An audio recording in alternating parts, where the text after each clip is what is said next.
Hello नमस्कार, मैं हूं नीरज कुमार। आप देख रहे हैं मोबाइल न्यूज 24। वक्त हो गया है आज के ताजा तरीन खबरों का।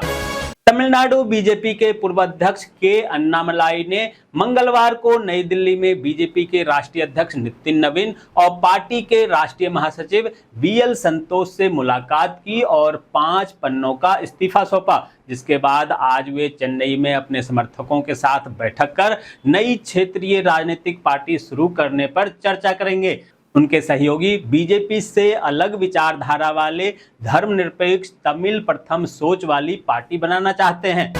डीके शिव कुमार आज कर्नाटक के मुख्यमंत्री पद की शपथ लेंगे। यह कार्यक्रम लोक भवन के ग्लास हाउस में आयोजित की जाएगी। सूत्रों के मुताबिक यह समारोह सादगीपूर्ण होगा, जहां मुख्यमंत्री के साथ शुरुआत में 8 से 10 मंत्री शपथ ले सकते हैं और बताया जा रहा है कि राज्यसभा चुनाव संपन्न होने के बाद पूर्ण कैबिनेट विस्तार का फैसला होगा। बिहार विधान परिषद की 9 सीटों पर होने वाले चुनाव और एक उपचुनाव को लेकर बीजेपी ने रणनीति तेज कर दी है, जहां पार्टी नेतृत्व एनडीए की जीत सुनिश्चित करने और उम्मीदवारों के चयन को लेकर लगातार मंथन कर रहा है। सूत्रों के मुताबिक बीजेपी के राष्ट्रीय अध्यक्ष नितिन नवीन आज पटना पहुंचेंगे। यहां वे सीएम सम्राट चौधरी और प्रदेश अध्यक्ष संजय सरावगी तथा पार्टी के अन्य नेताओं के साथ महत्वपूर्ण बैठक कर संभावित नामों पर विस्तार से चर्चा करेंगे।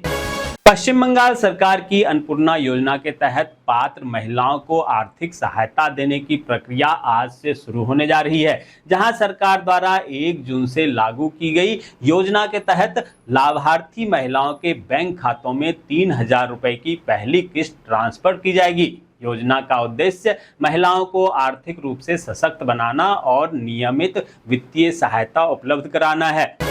बिहार में राबड़ी देवी के सरकारी आवास विवाद पर मुख्यमंत्री सम्राट चौधरी ने तीखा पलटवार किया। उन्होंने कहा कि सरकारी बंगला किसी की निजी संपत्ति नहीं है। उन्होंने नीतीश कुमार का उदाहरण देते हुए कहा कि 15 अप्रैल को मैंने मुख्यमंत्री पद की जिम्मेदारी संभाली और 1 मई तक नीतीश कुमार जी ने आवास खाली कर दिया। यह लोकतांत्रिक परंपरा और राजनीतिक शुचिता का उदाहरण है।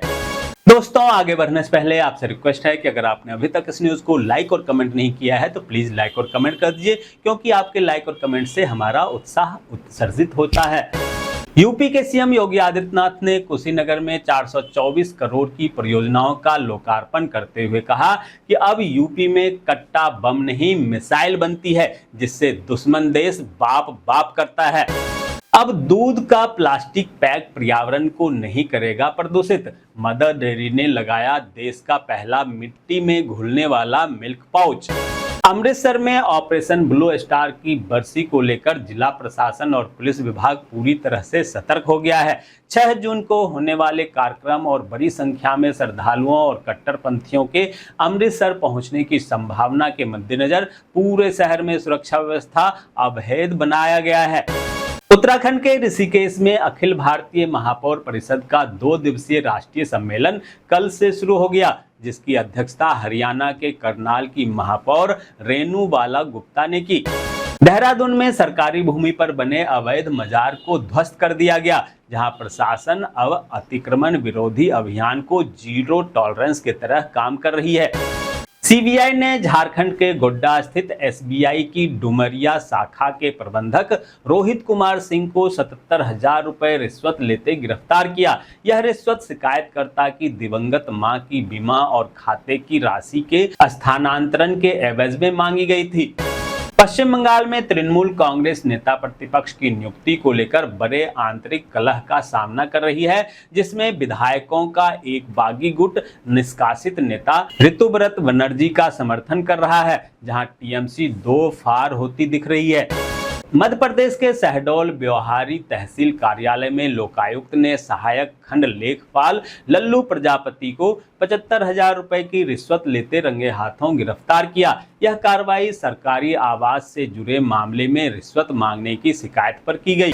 राजस्थान के दौसा पुलिस ने नकली नोट छापने और आपूर्ति करने वाले गिरोह के सरगना सहित 4 लोगों को गिरफ्तार किया। उनके पास से 24,84,000 रुपए के 5-5 सौ के नकली नोट बरामद किए गए। उत्तर प्रदेश एक्साइज कांस्टेबल के 722 पदों पर भर्ती निकली है। उम्मीदवार 4 जून से 24 जून तक यूपीएसएसएससी की ऑफिशियल वेबसाइट पर आवेदन कर सकते हैं। तो ये थी आज की ताज़ा खबरें। ऐसे ही खबरों से अपडेट रहने के लिए चैनल को सब्सक्राइब कीजिए, नोटिफिकेशन बेल को दबाइए, वीडियो को लाइक कीजिए और ज़्यादा से ज़्यादा शेयर कीजिए ताकि आप और आपके जानने वाले रह सकें देश और दुनिया के तमाम खबरों से अपडेट।